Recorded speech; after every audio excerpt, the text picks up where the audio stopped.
पंछी बोला चार पहर। जय श्री कृष्ण मित्रों, स्वागत है आप सभी श्रोताओं का जीवन की सच्चाई यूट्यूब चैनल में। आज हम आपको एक बहुत ही ज्ञानवर्धक और सुंदर वीडियो लेकर आए हैं। आपसे एक रिक्वेस्ट है, अगर आप हमारे चैनल पर नए हैं तो हमारे चैनल को सब्सक्राइब कर लें, घंटी का निशान अवश्य दबाएं, जिससे आने वाली वीडियो की नोटिफिकेशन सबसे पहले आप तक पहुंचे और आप वीडियो के समाप्ति तक बने रहें।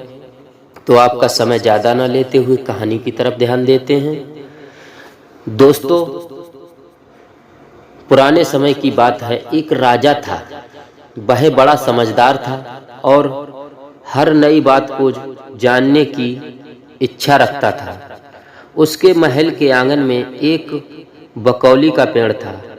रात को रोज नियम से एक पंछी उसी पेड़ पर आकर बैठता और रात के चारों पहरों के लिए अलग अलग चार तरह की बातें कहा करता था। पहले पहर में कहता था, किस मुख दूध पिलाऊं। दूसरा पहर लगते ही बोलता था, ऐसा कहूं न दीख। जब तीसरा पहर आता तो कहने लगता, अब हम करबू का। जब चौथा पहर शुरू होता तो कहता, सब बमन मर जाएं। राजा रोज रात को जगकर पंछी के मुख से चारों पहरों की चार अलग अलग बातें सुनता, सोचता पंछी क्या कहता है, पर उसकी समझ में कुछ ना आता। राजा की चिंता बढ़ती गई। जब वह इसका अर्थ निकालने में असफल रहा तो हार कर उसने अपने पुरोहित को बुलाया, उसे सब हाल सुनाया और उसे पंछी के प्रश्नों का उत्तर पूछा। पुरोहित भी एक साथ उत्तर नहीं दे सका। उसने कुछ समय की मोहलत मांगी और चिंता में डूबा हुआ घर चला आया। उसके सिर में राजा की पूछी गई चारों बातें बराबर चक्कर काटती रहीं। वह बहुतेरा सोचता रहा, पर उसे कोई जवाब ना सूझता। अपने पति को हैरान देखकर ब्राह्मणी ने पूछा, तुम इतने परेशान क्यों दिखते हो, मुझे बताओ क्या बात है। ब्राह्मण ने कहा, क्या बताऊं, एक बड़ी ही कठिन समस्या मेरे सामने आ खड़ी हुई है। राजा के महल का जो आंगन है, वहां रोज रात को एक पंछी आता है और चारों पहरों के नित्य नियम से चार अलग अलग बातें कहता है। राजा पंछी की उन बातों का मतलब नहीं समझा तो उसने मुझसे उनका मतलब पूछा, पर पंछी की पहेलियां मेरी समझ में भी नहीं आती।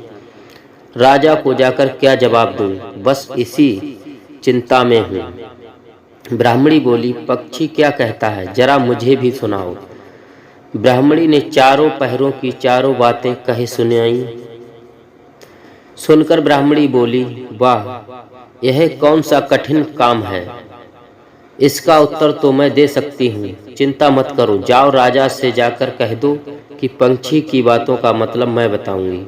ब्राह्मण राजा के महल गया और बोला, महाराज, आप जो पंछी के प्रश्नों के उत्तर जानना चाहते हैं उनको मेरी स्त्री बता सकती है। पुरोहित की बात सुनकर राजा ने उसकी स्त्री को बुलाने के लिए पालकी भेजी। ब्राह्मणी आ गई।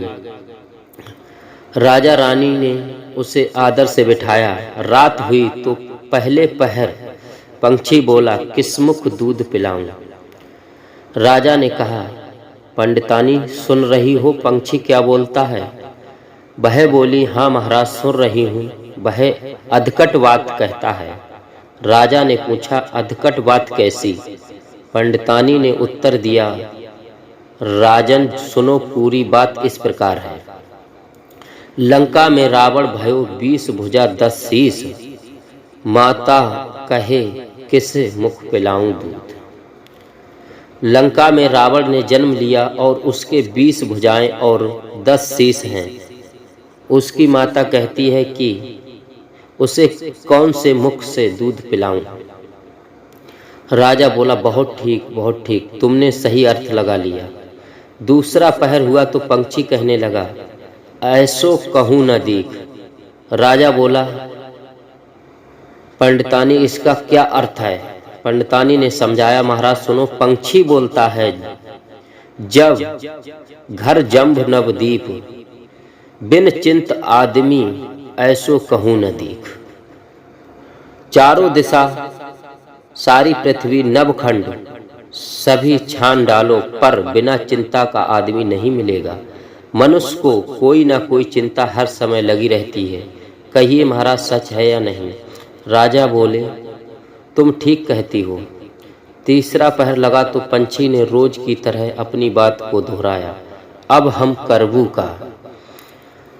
ब्राह्मणी राजा से बोली, महाराज इसका मर्म भी मैं आपको बतला देती हूँ, सुनिए। 5 वर्ष की कन्या साटे दई ब्याह, बैठी करम बिसुरती, अब करबू का।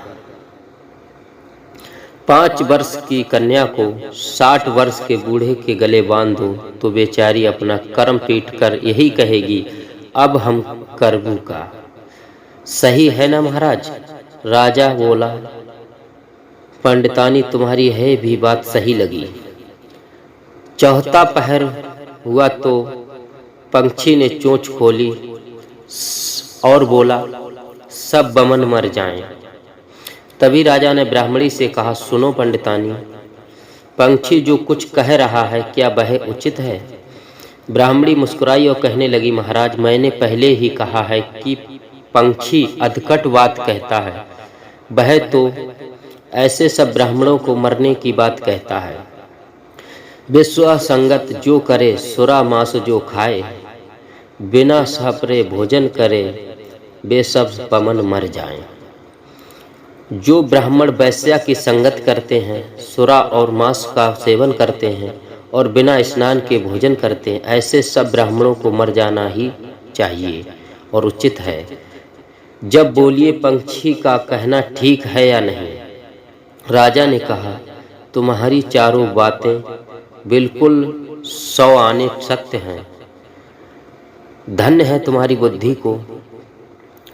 राजा रानी ने उसको बढ़िया कपड़े दिए और गहने मान सम्मान देकर विदा किया। अब पुरोहित का सम्मान दरबार में पहले से भी अधिक बढ़ गया और राजा ने कहा कि तुम जैसी स्त्री का इस संसार में बहुत ही महत्व है।